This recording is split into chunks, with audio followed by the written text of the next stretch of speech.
بسم اللہ الرحمن الرحیم۔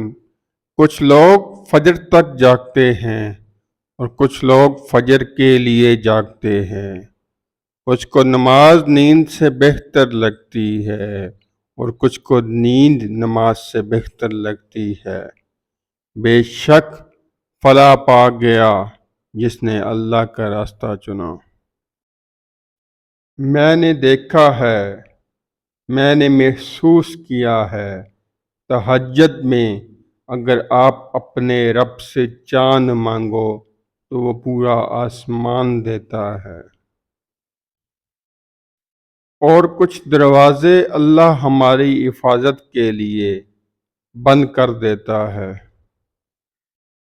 اگر دیری کا مطلب اللہ کا انکار ہی ہوتا تو وہ اتنے لمبے انتظار کے بعد حضرت یعقوب علیہ السلام کو حضرت یوسف علیہ السلام سے دوبارہ کیوں ملواتا؟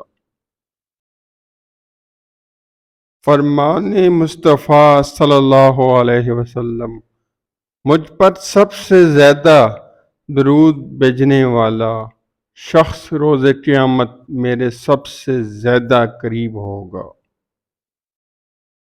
رسول اللہ صلی اللہ علیہ وسلم نے فرمایا، تم جہاں کہیں بھی ہو مجھ پر درود پڑھا کرو، کیونکہ تمہارا درود مجھ تک پہنچ جاتا ہے۔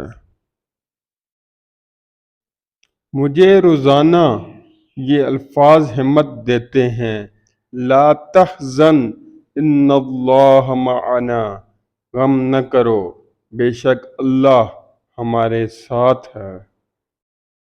کتنی دلکش بات ہے نا کہ سمندروں کے رب کو بندے کا سجدے میں ایک آنسو پسند ہے۔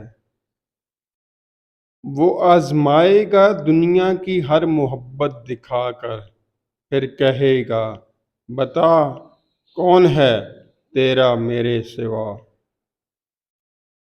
کہیں سجدہ کہیں اشکوں کی روانی ہوتی ہے، محبت خدا تک پہنچنے کی مختصر کہانی ہوتی ہے۔ اللہ فرماتا ہے، تو میرا ہو کر تو دیکھ، سب کو تیرا نہ کر دوں تو کہنا۔ تقدیر بدل جائے گی، راتوں کو اٹھ کر خدا سے مانگو تو صحیح۔ سوچیں وہ کیا وقت ہوگا جب جنت کی نہروں کے پاس بیٹھ کے حضرت محمد صلی اللہ علیہ وسلم سے ان کی باتیں سنیں گے۔ یوں تو وہ دلوں کے حال جانتا ہے، مگر وہ چاہتا ہے اس سے مانگا جائے، یہ اس کی شان ہے کیونکہ وہ بادشاہ ہے۔ مشکل وقت دنیا کا ایک ایسا جادوگر ہے جو ایک پل میں آپ کی چاہت کے دعوے داروں کا چہرہ بے نقاب کر دیتا ہے۔ اے ہمارے مہربان رب، ہمارے خالی دامن کو اپنی رحمت سے بھر دے۔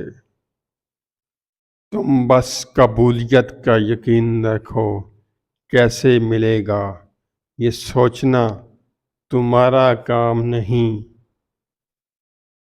اللہ ٹوٹنے نہیں دے گا تمہیں، وہ کن کہے گا اور معجزے ہو جائیں گے۔